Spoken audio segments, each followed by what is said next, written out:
And get us started. Hold on. I'll go ahead and get us started. So it's my pleasure to introduce Ian Kennedy, who is a PhD candidate in the Department of Sociology here at UW. Ian's research focuses on a number of issues surrounding residential segregation, critical race theory, and inequality in the digital world. Their research has been published in several journals, including Social Forces, Sociology of Race and Ethnicity, and the Russell Sage Foundation Journal of the Social Sciences. They are currently on the job market, so tell your friends or tell your networks. Today, Ian is going to be presenting on their work, Racialized Representations of Neighborhood Quality Across 16 US metro areas.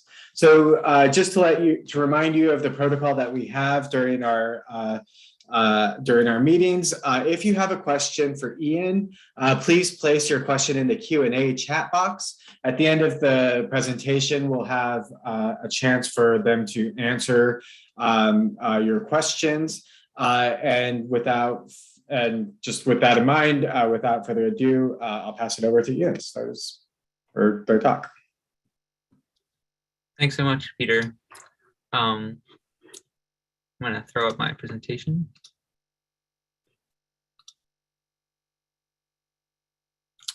So yeah, hello. Thank you everyone for coming. I've scrolled through the list of participants, and it's really great to see a lot of you, and I'm really grateful for your support, and also just for the opportunity to speak in this lovely CSD event. So before I start, I want to acknowledge that all of the land in the 16 metro study area that I'm talking about, including Seattle where I live, was stolen from Native people. And the University of Washington sits on the land of the Coast Salish people, land which touches the shared waters of all tribes and bands within the Duwamish, Squamish, Tulalip, and Muckleshoot nations. And the inequality of rental dynamics that I focus on is one heir to those horrid legacies of slavery and of settler colonialism, which continue to shape our present. And resisting settler colonialism and racism, as well as other forms of harm, is a moral imperative. I also want to recognize that this research has been really supported by CSD through a T32 traineeship, which is funded by the NIH, and by the use of CSD's support for technical resources, with special thanks to Matt Weatherford, who runs the servers that the National Rent Project collects data on. We couldn't do it without him, as well as the rest of the support staff and faculty. And also the support of CSD staff, leadership, and faculty affiliates, many of whom have advised me in this project. I'm proud and grateful that the CSD includes work like this in its purview. So what work is that? This is a study of how neighborhoods are described across 16 metro areas using rental advertisements from Craigslist. So I'm going to go through just these sections, talk a little bit about the background of the work, the data and methods I use, some brief expectations, which will be interlaced with some of the findings that I have, and then a conclusion. So I want to start with my motivation here, which really comes from some of the work of Kathy Cohen. So in her now classic article, Punks, Bull Daggers, and Welfare Queens, Cohen writes, "Many of us continue to search for a new political direction and agenda, one that does not focus on integration into dominant structures, but instead seeks to transform the basic fabric and hierarchies that allow systems of oppression to persist and operate efficiently. I'm motivated in this project to understand more about what Cohen calls the basic fabric that allows systems of oppression to be reproduced. The fabric is a telling metaphor. It's both complex, made of varied threads, and unitary, a single object. And so understanding it enough to change it means studying how those threads work together to produce the friction to remain cloth. This project looks at two specific threads: racialized neighborhood perceptions and racially disparate housing outcomes, to see how they work together and how they might be rewoven. When I came to the University of Washington, I was looking for a way to get a look at that fabric in detail. And it was a combination of factors that brought me to looking at how people describe neighborhoods on Craigslist. First, Creason and Crowder's book, Cycle of Segregation, challenged the status quo in segregation research. Their impact was broad. But key to my purposes was an emphasis on refocusing on the importance of neighborhood perception. They argue that how people perceive neighborhoods could reproduce segregation by limiting the neighborhoods that home seekers even considered when they were looking for homes. And in the qualitative work, Cycle Segregation made me think more about Cohen's quotation about that basic fabric, especially as the participants there talked about racial ideology. At the same time, I learned about new developments in text analysis, which I'd already been interested in, and specifically advances in topic modeling led by Molly Roberts and her collaborators, that made me think that I might be able to pull out some of those strands of Cohen's fabric. And I tested this method on data from Seattle, and what I'm presenting today are my first results from a new 16 metro sample of millions of Craigslist ads, and what I'm hoping will be the first chapter of my dissertation. So I want to start with some more of the theoretical background here, and specifically, it's rooted in critical race theory, which I think of as a term, it's a contentious term these days, but it's maybe contentious for some good reasons. It's a term to group together ideas often developed in legal scholarship, but that go far beyond that area into the humanities and social sciences. And they argue for the importance for attention to race, racism, and white supremacy in scholarship and in law. And at the same time, for the impossibility of separating academic and legal work from politics or activism. Put another way, critical race theory seeks to first understand how contemporary racism works, and second, to resist and dismantle it. So I think that if it's contentious, if those two things are contentious, we might want to think a little bit about what those people are contending. But this project aims to hit both of those things, understanding how contemporary racism works, and hopefully also studying how to resist and dismantle it. Richard Ford wrote about racialized space in this critical race theory vein as part of the legal scholarship in the 90s, and argued that racially identified space, which was his term, both created and perpetuates segregation. Racial perceptions of space could cause people to treat places differently, say by white folks investing in or cleaning only their own neighborhoods, and thus acting to produce results in line with their own expectations, their own stereotypes for that racialized space. Ford further held that embedding racialization in space would make racism more subtle, but no less effective. He writes, "I do believe that the existing structure of what I have dubbed racially identified political space is likely to encourage even good men and women to perpetuate racial hierarchy.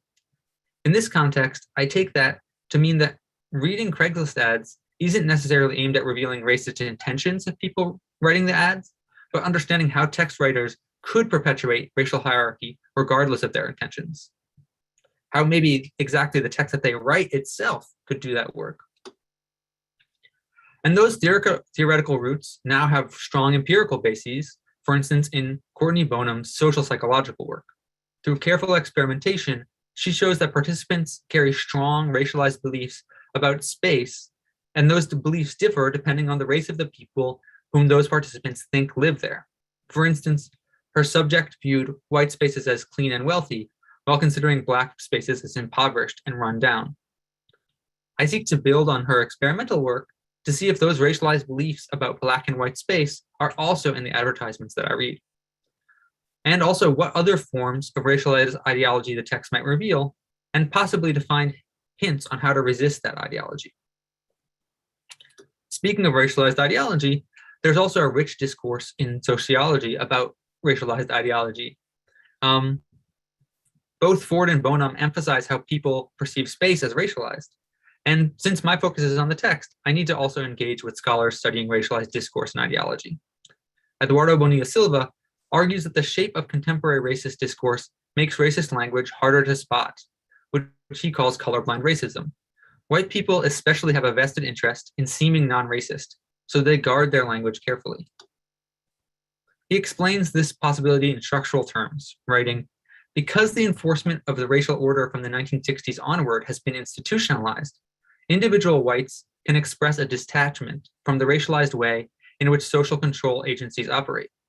That means, for my purpose, looking for racialized discourse likely can't be about finding racist words, but needs to be about unearthing the systemic ways that people write differently about different neighborhoods, depending on the race of the people who live there."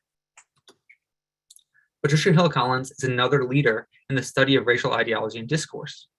Her idea of controlling images is a key example of the power ideology can have not only over perception, but action. And she also argues that discourse can be a collective experience, an experience that constitutes a way both of understanding the social world and of taking action within it. That allows me to view the production of advertisements in Craigslist, though written with the intent of attracting tenants, to at the same time be an assertion and therefore a construction of the meaning of the places they describe. Collins also calls scholars to engage with more than just what perpetuates inequality, writing, "Western social theories place far more emphasis on explaining social order than they do in explaining political resistance, let alone aspiring to generate it." I take 2 points from this. First, I look carefully for evidence of strategies of resistance in the Craigslist ads themselves. And second, I try to work as both an activist and as a capable partner to activist organizations working towards housing justice. That is not separating my scholarly work from work to change that fabric that Kathy Cohen talks about. So that brings me to the current project.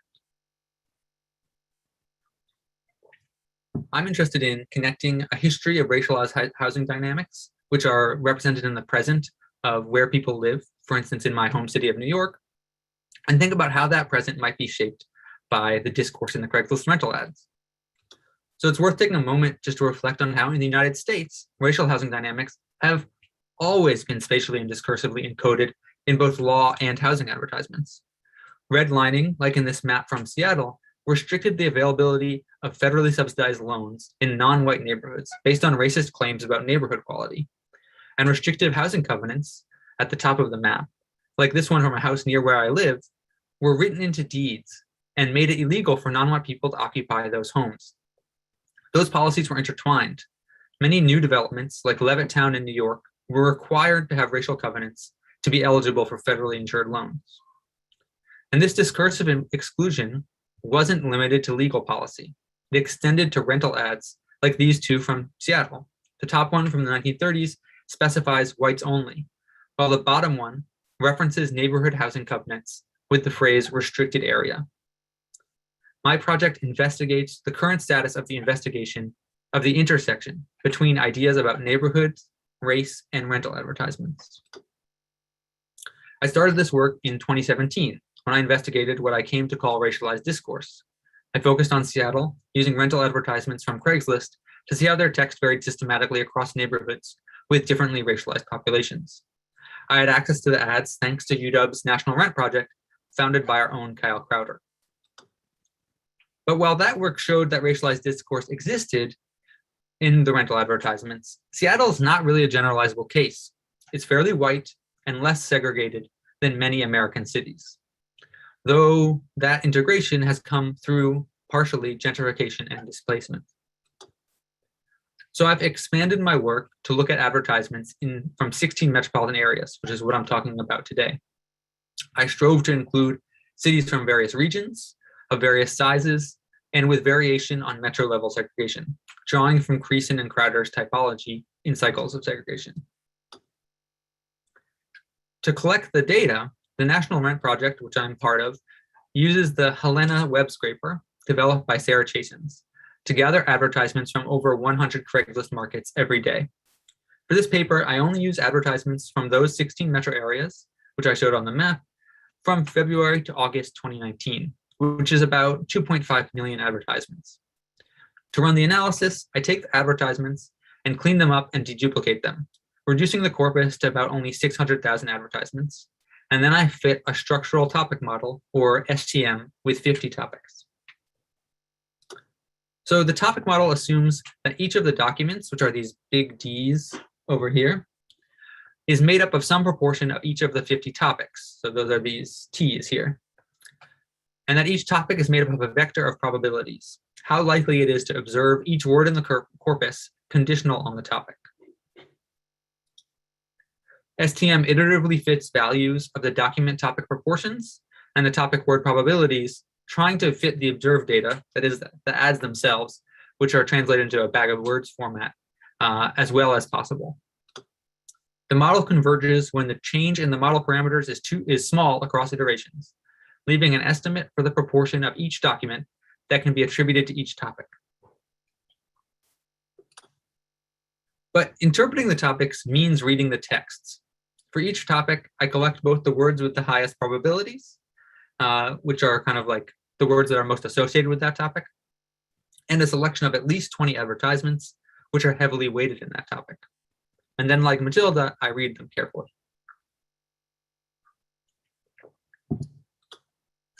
Based on that close reading, I can label each topic with a title, as well as other details and notes.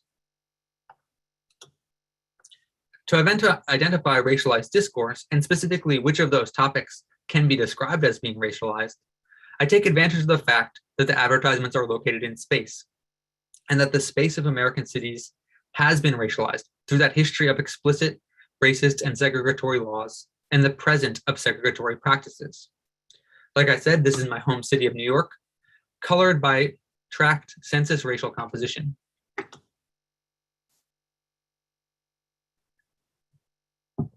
I use the topic proportions and STM's system of repeated regressions to systematically compare the language in the advertisements across neighborhoods, like between this ad from the mostly white neighborhood where I grew up and this other one from a mostly Black neighborhood in Queens.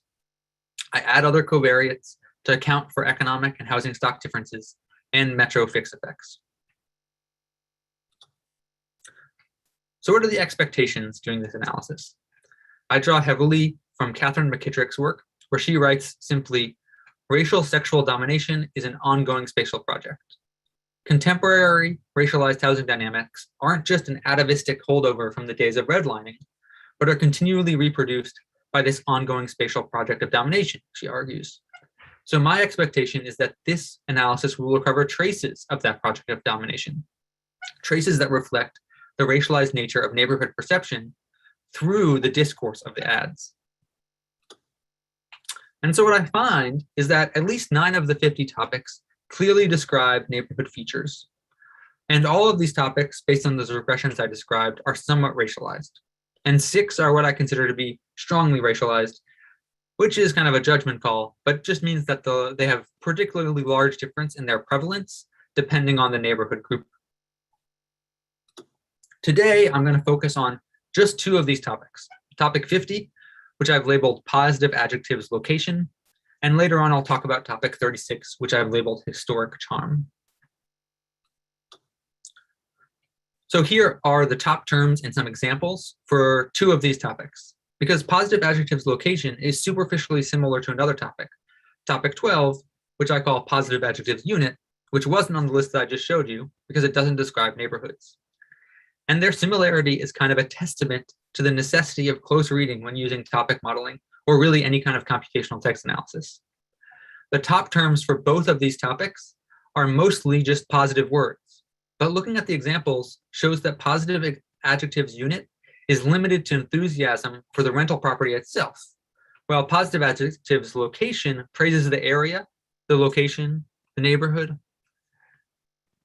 So to assess racialization, like I said, I regress each of these topics on a 5-level neighborhood typology named for the majority group in the tract based on the 2019 CS. So this plot shows the expected values of positive adjective location on the x-axis for each of the neighborhood types based on a bivariate association with no other covariates. You can see that the Asian and white neighborhoods have much higher expected values for this positive adjectives location topic, while the Black and Latinx neighborhoods have a much lower expected value.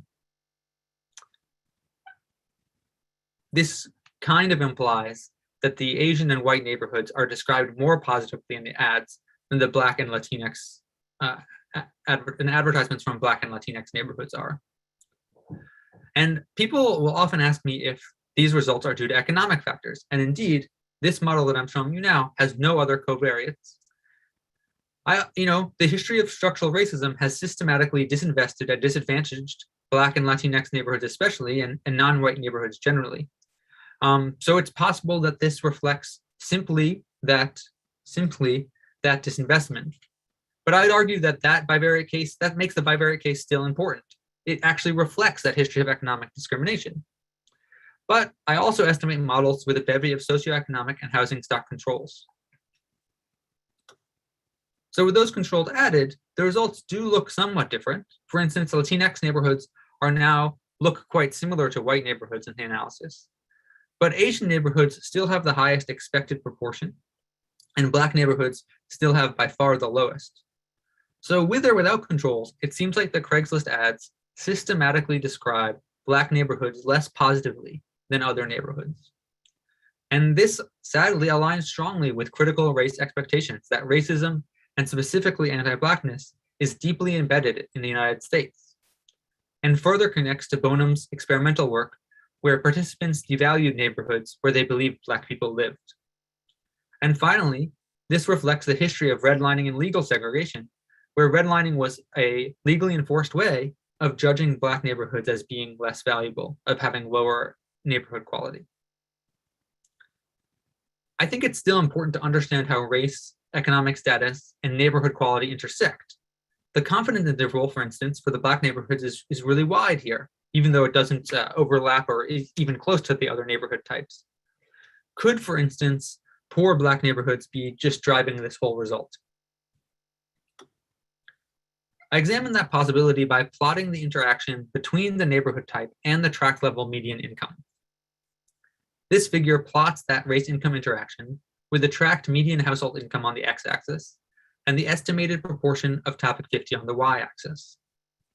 It makes it really clear that the income level does seem to be important. It's at least associated with this topic. The expected prevalence of topic 50 rises sharply with income for all neighborhood types. Or put another way, the ads seem like they describe richer tracts more positively, regardless of the racial identification of the people who live there. But at the same time, the expected topic prevalence is lower for advertisements and Black tracts at all income levels. And it's quite a lot lower. Ads from well-off Black neighborhoods with a household income of $150,000 are predicted by this model to have roughly the same expected proportion of this positive adjectives location topic as white or Asian neighborhoods with median household incomes of only $25,000, or 1/6 the Black tracts. I think it's important, so let me put this another way. Based on the modeling, a Black tract needs to have more than twice the national median household income to be described as positively on Craigslist. Sorry, Gianna?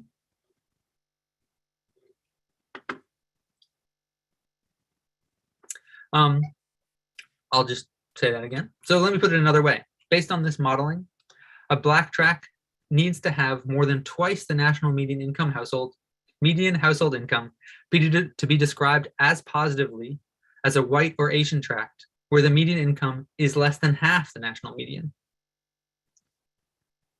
It's disturbingly common in social science for quantitative work especially to have a deficit frame by pointing out only what, say, Black schools or neighborhoods don't have. And that is like in an implicit relation to quote Junia Howell, an unspecified white reference neighborhood. And I want to push against that, because one way to interpret these results is to say that the deficit framing is actually present in the advertisements themselves.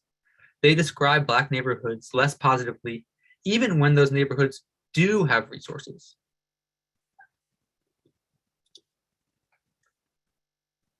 And I think that that's kind of depressing, even if it's in line with what we know. And I want to return then to McKittrick, who asks us, can the naturalized but alterable geographies of Black women and subaltern subjects in general be understood in ways that do not replicate our historically present spatial patterns? In this context, I take that as a kind of recommendation, like that from Collins, to look beyond describing our current racial order and to look towards how people are already trying and have already been trying to resist being defined by that order. So I take two approaches to investigate resistance within this context. First, I look at another topic, historic charm, and examine its implications for understanding racialized discourse. And second, I use an analysis of the residuals to find black tracks which have more of the positive adjectives location than the model would expect. So I titled topic 36 historic charm because the advertisements I read emphasized units that were in historic or vintage buildings and neighborhoods. And it's a topic that combines unit descriptions, with words like floors, hardwood, brick, or Victorian, with neighborhood descriptions like street or block or tree lined. And the adjectives here, like charming and historic, sometimes refer to the building in the texts and sometimes refer to the area. So I use the same regression method, including the covariates, to estimate the racialization of this topic.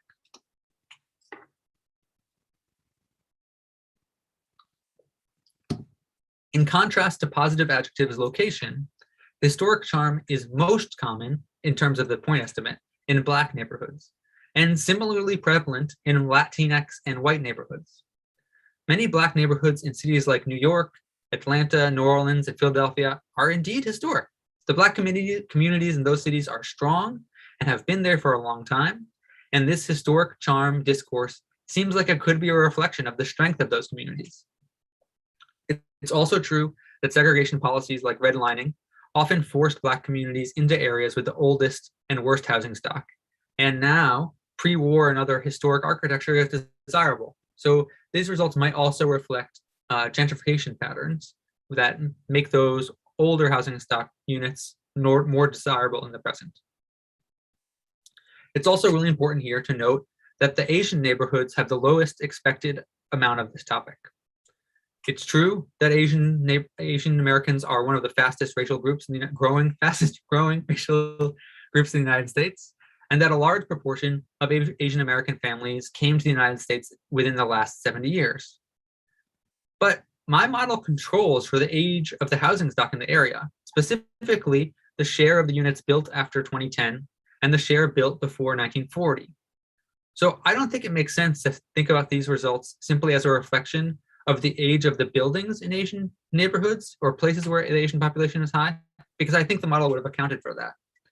Instead, I worry that this finding aligns with stereotypes about Asian Americans as quote unquote perpetual foreigners, and that neighborhoods where Asian people live, even though they have historic value, like the Chinatowns in both San Francisco and New York, which are both part of this study, they don't get the same kind of language about historic charm as neighborhoods where other people might live.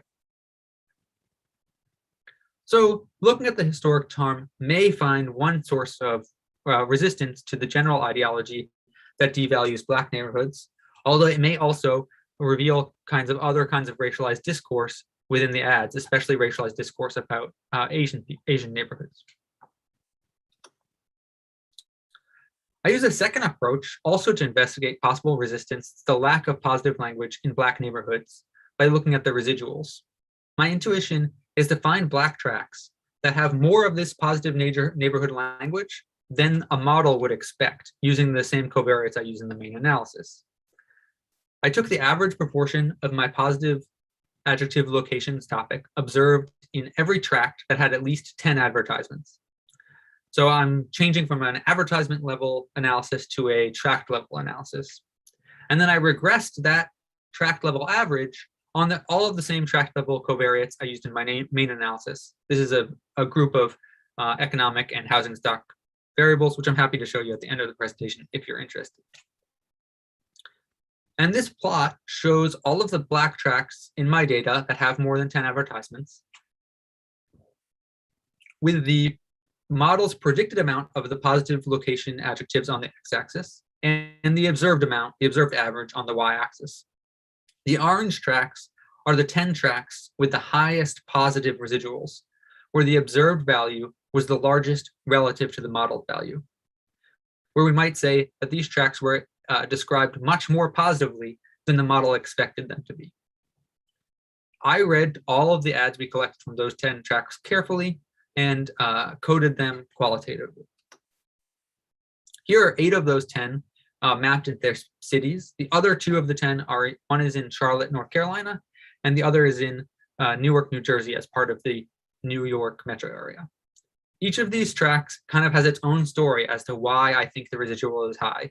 But for this presentation, I really want to focus on one that I found particularly interesting. It's this tract in West Philadelphia. It has relatively high poverty and relatively low median income compared to all of the tracts in my data. And you can see it on this residual chart here. So it's not one of the necessarily highest, the black tracts with the highest total amount of positive adjectives location, but it still has a very high residual. And actually that residual, I mean, the observed amount in this tract is higher than what we'd expect for an advertisement, an average advertisement from a white or Asian tract overall. So reading more about the ads in this neighborhood and talking to people in Philadelphia, both personal contacts and also institutional contacts that I've made with housing justice advocates in that city, I learned a lot about West Philadelphia and specifically this part of West Philadelphia. But I want to focus still on the advertisements. And this advertisement in particular reflects what might be differentiating the ads from this part of West Philadelphia. The advertisement balances details about new renovations with a positive descriptions of the neighborhood. It describes that neighborhood as vibrant and highlights the nearby parks as much as the commuting opportunities. And that's very positive for advertisements in general. It's not unusual for newly renovated apartments to include almost no neighborhood features because the renovation features are already so positive. I also learned that this ad was posted by Mahari Yared, which is a local development company founded by Mahari Bailey, who is a man who grew up in West Philadelphia. And Mahari Yared's website is explicit about their mission to invest in Philadelphia and to offer modern and affordable housing, as well as possibly supplying jobs for people who live there. Bailey, the founder of Mahari Yared, is also active in the art scene in Philadelphia and commissions local artists to paint murals in the apartments that he renovates and rents out. It seems that perhaps because of Bailey's connections to the neighborhood and Mahari Yared's mission, they might see more in that neighborhood to be positive about than an absentee landlord. So by reading these residual advertisements, I feel like I've complicated a little bit of the story of anti-Black racism and anti-Black discourse in the advertisements by also finding places where there are people who build resistance to those stories as they're actually writing the Craigslist ads themselves. I want to move towards making some conclusions here, but before I make some claims, I want to identify some limitations of the study. First, this is still a relatively small segment of the US, and it's actually only on one of the many rental platforms. We have reason to believe in other of the National Rent Project's work, mostly led by Chris Hess, that Craigslist is a pretty good median when it comes to the different rental platforms that are out there, but it would still be interesting to look at other platforms. However, one of the great things about Craigslist is that it has a very open-ended format for text writing. Other online markets tend to have more restrictions and more of like a checkbox model for how landlords can describe their advertisements. Craigslist is great because even if they're writing the same thing on every ad, they're still writing text that's interesting to read and to dig into. Second, obviously this is not a causal analysis. This is a descriptive analysis of trends that I see and observe associations between the discourse and with the rental advertisements. It doesn't answer questions like, do people actually change where they decide to live or even how they conduct a housing search, depending on the racialized discourse that we see in the advertisements? But that's something I want to look into in the future. This paper and presentation right now also isn't accounting for any kind of gender, even though a lot of the theoretical threads that I'm pulling from make that a really important part of their analysis. And I think that's a real weakness with the work as stated. We know that these spatial racial patterns in the United States, or more specifically, the spatial racial patterns in the United States are salient and well measured by the census, but I haven't been able to find measurements that I can use the same way for gender or sexuality or other axes of domination. So I'm really interested if people have ideas about that. Speaking of, the way that I'm even operationalizing race into this 5-unit typology has its own problems, and I'm interested in talking about that more if people want to. That said, I think there are some strong key findings from this work so far. So first of all, it seems like Craigslist advertisements do contain racialized discourse. It's discourse that both reflects perversive anti-Blackness in the United States and is a part of the legacy of redlining and other systematic devaluation of Black space. However, there are also counter-hegemonic forces, resistances. The advertisements recognize Black neighborhoods as historic. The advertisements describe Asian neighborhoods very positively, even if they don't recognize them as historic. And some neighborhoods, like the West Philadelphia neighborhood I talked about, actively seem to describe themselves more positively than my modeling would expect them to. Finally, it seems like this is picking up on what might be a reciprocal process, similar to the one that Ford talked about earlier, that home seekers, if they are acting in reaction to the racialized discourse contained in the texts, they might end up reproducing the material basis for that discourse and kind of strengthening the racialized perceptions that people have about neighborhoods over time. I also think there are more general implications for the kinds of research that we're doing in demography and in quantitative social science more generally. So I think that this method, linking the text data with demographic data through geocoding, can be an effective way to explore the relationship between structure and ideology in other areas. And I'm really excited to test that out beyond just the housing case. I also think that quantitative social science runs this constant risk of dehumanizing its subjects by, like, quote unquote, flattening them into a numerical representation. And I think the availability of this kind of data might mean that we can still do large scale work, but that does a better job of accounting for people's experiences by using text data and other new data sources to kind of restore some of the three-dimensionality of people's lives. But that has to be done with that intention. And finally, when we, again, think about us as the we here as quantitative social scientists, when we tell stories about systemic and structural forces, it's not enough to describe those systems and structures. We also shouldn't assume that we can see the answers of how to fix those things from behind our computers in our offices. Instead, there are almost certainly people who are already resisting those forces, and we have an obligation to seek out those people and see what their strategies are. At best, we can try to amplify them. And not only does it help actually make change, I argue that it makes our work more interesting. This really changes the pace of the work that I'm doing, and it was an exciting process to go through. I also think there are some policy implications based on this work.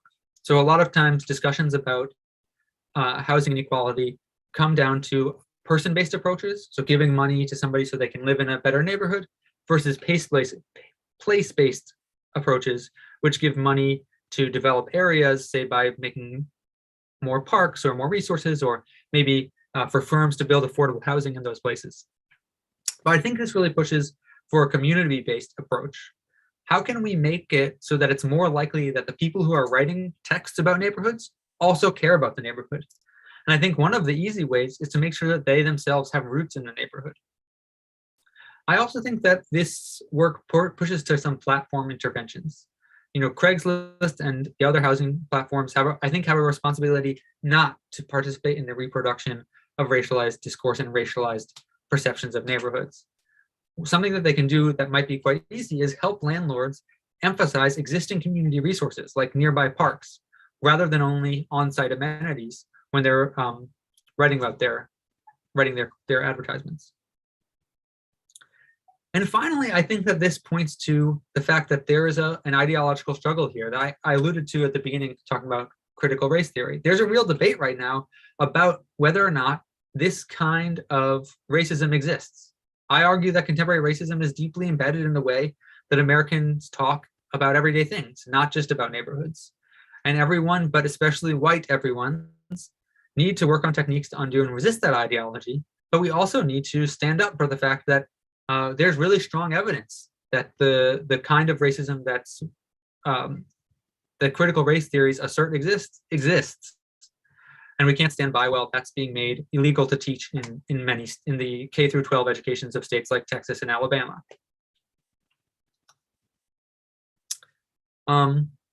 Finally, I'm going to be continuing this work. So this is hopefully the first chapter of my dissertation. I also want to look at dig into some of those other topics that I showed you. So there's some topics that are about fees, deposits, and restrictions in the rental ads that vary based on the racial components of the neighborhood. And I argue that there's some kind of discursive exclusion going on there. I want to expand some paper on that.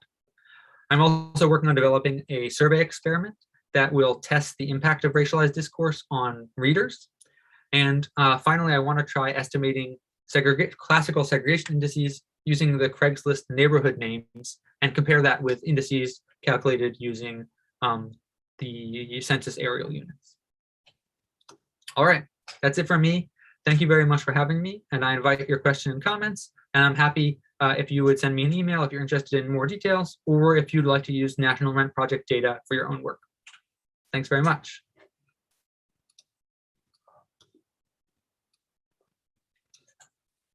Thank you, Ian. So I think we're going to have Kyle Crowder sort of help moderate the Q&A, if that's okay, Kyle. Yeah. And so we'll go ahead and let Kyle take over. Great, thanks, Peter. So first of all, just a reminder that if you want to ask a question, put it in the Q&A, not in the chat, but there were a couple of comments that came across in the chat that I will dispense of before we get to the Q&A. So Ian, Momo says, historical charm and other positive words also are in the listed selling houses on Zillow and Redfin. So there's an opportunity to think about for sale ads as well there. So more of a comment than a question. So Yuan had the first question here. First, he says he loves the presentation. He said, a random thought on racialized discourse. Have you considered the importance of language in how people portray neighborhoods? For instance, languages such as Spanish and Vietnamese might reveal alternative portraits of how certain ethnic groups describe neighborhoods. Yeah, great question, Professor Sao. In the 50 topic model, the only language that really gets its own topic is Spanish. And I've read, maybe about 20 or 30 of those advertisements, sometimes with a dictionary. And it could be really interesting to focus just on those. I'm sure that across all of our metro areas, we have a really large number. And it would be interesting to just take the Spanish language ads and kind of repeat this analysis, but I haven't done it. And I'd love to do it. I'm sure there are ads in Vietnamese too, but I haven't read any. And it'd be interesting to look at the other languages that are commonly used in the United States and see. I think that's a great idea. Yeah, that is fantastic. So an anonymous attendee says, on your historic charm chart, the difference between the highest and lowest predicted charm is 0.005. Instinctively, I see this as a very small number. How do we know this is a significant value? So maybe a little bit more on your scale there. Yeah, totally. So I think it's this one. It's hard to interpret these proportions directly. I think that it makes more sense to interpret them relatively. And I could maybe show some more examples of what a text that has, 0.015 looks like versus a text that has 0.001 looks like. And when you see those two texts, you'll see that, oh yeah, that's like, they're quite different. So like one with 0.015 will have like a bunch of this language about vintages or historicness. And one with even that smaller amount tends to have a lot less of that language. And I should also emphasize that these are like averages. So there are definitely some advertisements in Asian neighborhoods that do emphasize the historic charm. We could run that same residual analysis, or we wouldn't even have to. We could find lots of ads that were in that 0.015 range. But I would say that in general, these do present differences that are, statistically different in the sense that we can do an actual difference of means test, but also that are practically different in that they produce texts that are read differently, at least that I read differently. Yeah, the anonymous attendee says examples would be very helpful. Yeah, I think it's a challenge in a presentation format because it takes a long time to read a whole one. But I definitely have them in in longer work, and that's what I try to present. So these are examples of texts that have a lot of that topic, and you don't have to go down that far from there to just have an ad that just doesn't have any of this language at all. Is kind of the comparison I'd expect. Excellent. Other questions from folks in attendance? Turns out that it's harder to get questions from folks not in attendance.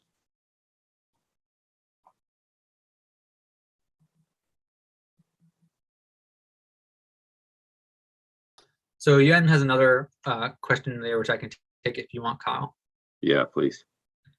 So he asks, maybe this discourse on Craigslist is like a white perception of the neighborhood rather than a general perception of neighborhoods, and asking about whether other ethnic groups or other folks just prefer alternative platforms. So I'm going to kind of there's two questions there. I'm going to take them separately. So first, I think that it's definitely possible that this is just mostly reflecting a white perception of neighborhoods, and we don't know the race of the landlords. But I'd argue that even if it is producing a white one, the way that those theories about hegemonic ideology work in terms of Patricia Hill Collins, we'd argue that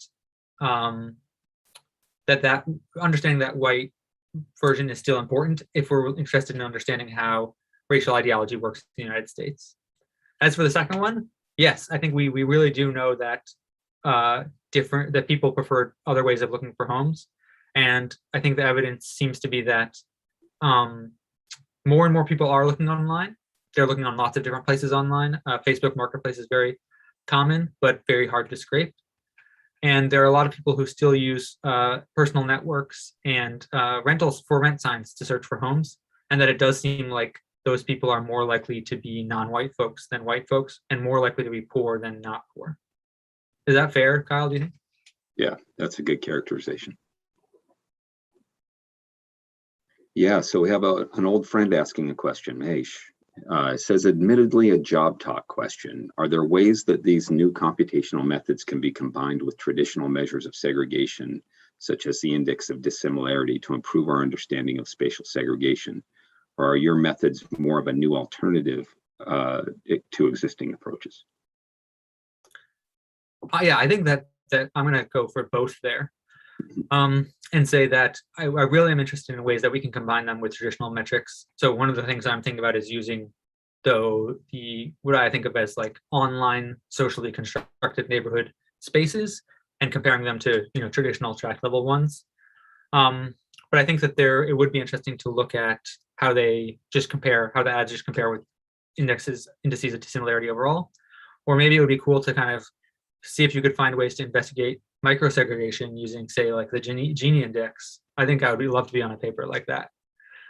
But I also think that it's a new alternative. There's really new options. I think I want to think about new options beyond housing too. I think other places where we can gather rich, deep data sources like text and then link them back to demographic groups, maybe through geocoding or maybe through other ways that I haven't thought about, Great. Larissa has a great question here, really practical question. Is there 1 to 3 main points that you can recommend which we can share with this important research with a lay audience? Like 65% of Craigslist ads on home rentals mention something about race. So in my reading, I would say, first of all, I never read an ad that it was explicitly racial in the process of this research. Though I showed those ones from the past, but in line with Bonilla Silva's colorblind racism theories, we're not seeing them. That said, I think that every ad on Craigslist includes some kind of racialized discourse. It's not a question of like racialized or not, but racialized how. And so some ads are racialized in a way that kind of emphasizes the whiteness of the neighborhood, whereas others might be racialized differently. But if I want to think about the 1 to 3 main points, the main point for me is that point that it seems like a Black neighborhood with that's quite wealthy, with a median household income of $150,000, is described as positively on Craigslist, on average, as a white neighborhood with 1/6 of that median income. I think that that's a take home that I think should be kind of like both shocking and unsurprising at the same time. But I think is the biggest thing that I'd give from that. And then the second thing I'd say is that, well, that might be a good description of the hegemonic discourse, or that's not a lay audience word, or that might be a good description of what happens a lot of the time. At the same time, there are ways that people are resisting that description and that way, and that West Philadelphia neighborhood is one example.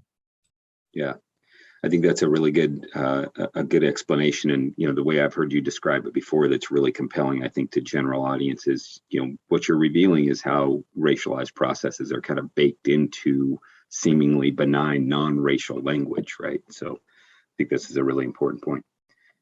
Rachel Song says, incredible work, thank you. I think she's talking to you, Ian. Do you have a sense of who is typically writing these ads and how the language would differ? I imagine some may have incentive to overcome these stereotypes to encourage renting out. For example, corporate landlords versus roommates versus absentee landlords. So I have to put Kyle's face up for that, just to say that Kyle's work is absolutely incredible. And I definitely think that there are really different variations there. That's something I'd really love to look at. I think that we've worked to try to identify some of those differences. It's often hard to trace back the ownership of a property to whether it's being held by a corporate landlord versus someone else. But I think that sometimes you can tell from how the advertisement is written, certainly. In the Seattle paper, I have some specific findings about roommates. And that roommates and other relationships that I argue are based on trust were more common in whiter neighborhoods in Seattle, for instance. But that result doesn't show up in the 16 metro sample, possibly because it's just not as salient in all 16 of those metros as it is in Seattle. But I think there's a lot of space for work there. And as I said, the National Land Project data is part of the, or actually I didn't say this, the data is part of the CSD data collaborative. And that means that it's relatively straightforward for UW students, especially if they're already affiliated with CSD, to gain access to that data. And if people from outside of UW are interested, reach out to me and I can help you out with that. It's definitely one of those cases where we have more data than we have time to analyze it, for sure. Yep, always looking for partners. Great. Other questions from folks in the audience?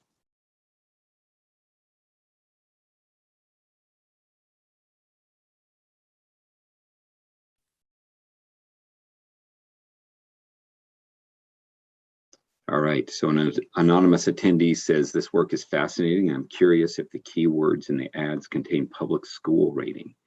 For example, an apartment in nearby a 10 out of 10 public high school. So getting to the school versus neighborhood choice debate. Absolutely. So we do see a ton of that. It's one of the strongly racialized topics. I don't have that chart set up, but as I recall, it tends to be very much more common in Asian neighborhoods than in other neighborhoods. And it's a really common, I think it's one of the most common kinds of discourse that you see in the ads that's about the neighborhood. Maybe after walkability and then transportation access, school is probably the third most common. So even like I fit 50 topics, but you can fit a much smaller number of topics and you'll get one that's about schools. Seems to be very central.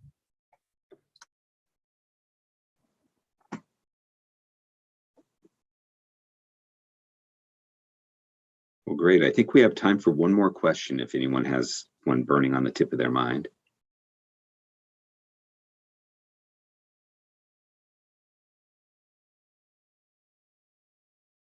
Okay, well, fantastic. Let me turn it back over to Peter to do any last minute administrative things.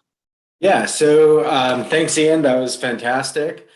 So join us next week when Carlos Becerra from the Northwest Federal Statistical Research Data Center presents on his work, Inequality, Immigration, and Ethno-Racial Stratification in the US.